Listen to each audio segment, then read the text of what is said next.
Yeah, it really was unnecessary, I think, and excessive. Roger Stone has been saying for months that he expected to be indicted.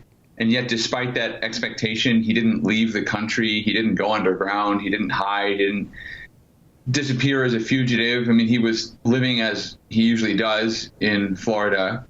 And he could have been asked to come with his lawyer to the FBI, as others have. But when it comes to Manafort and Roger Stone and some of the higher ups, I don't think you can call Roger Stone higher up, but he's high profile. Some of the targets in this investigation, the FBI has done this very theatrical thing. I'm not sure that CNN was tipped off. It does seem likely, but there's an alternative explanation, which is the one they gave, which may be plausible, which is simply that they're so obsessed with this story that they had staked out that apartment for a long time, and they had watched the court for a long time to see if there was unusual activity. CNN is so committed to this story of Russia collusion because they want to undo the 2016 election that it's entirely plausible they would have had reporters up all night waiting for the FBI or waiting to get the photographs of Roger Stone being led away in handcuffs.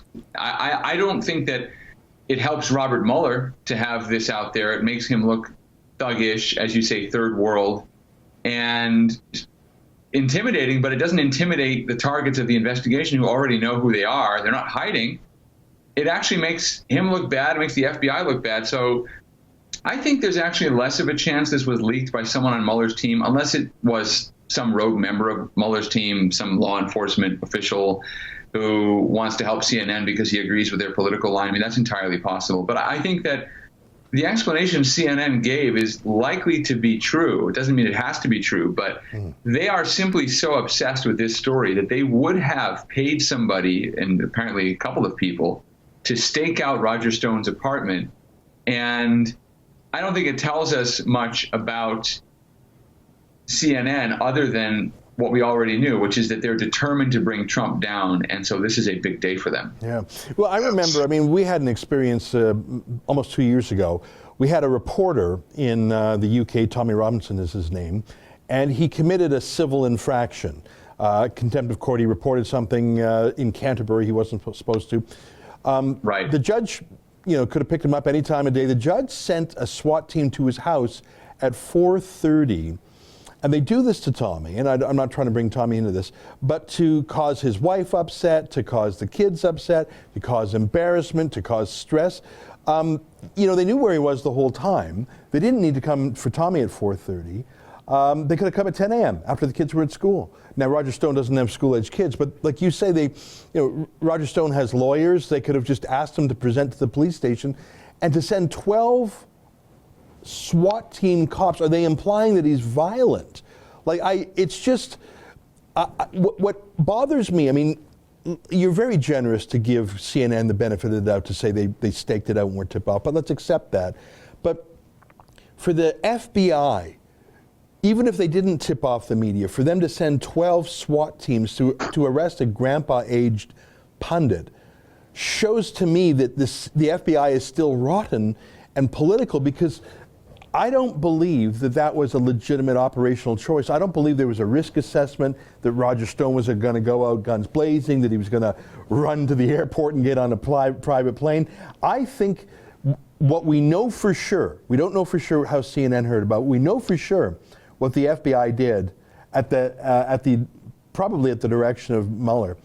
That, to me, is the largest problem there, is that we have an FBI that is clearly acting as its own political force. What do you make of that? Am I overdoing it?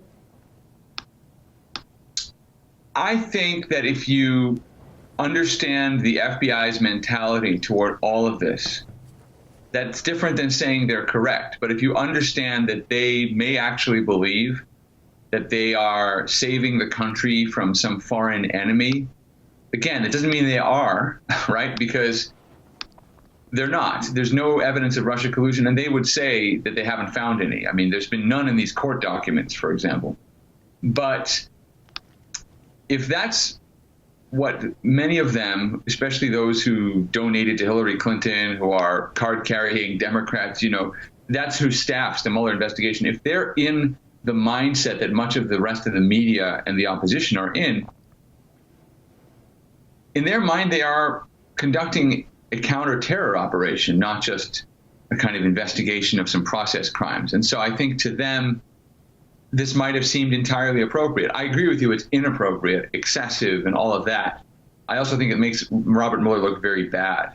And it makes it look like they deliberately leaked this information to CNN. I mean, all of that is plausible, or at least can be part of the story. But I just think what you have probably on both ends, both in the special counsel's team and in CNN, both of which are totally dominated by Democrats.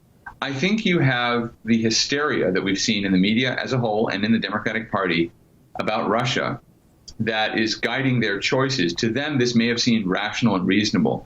It doesn't mean it was, but I think that's what it tells us. It tells us that this Russia conspiracy hysteria continues to grip our institutions even when they think they're trying to make things right. That's an excerpt from the Ezra Levant show. Every day I do a video monologue and then I interview an interesting guest, and then I end by reading my hate mail. But you've got to subscribe to it, which you can do at therebel.media/shows.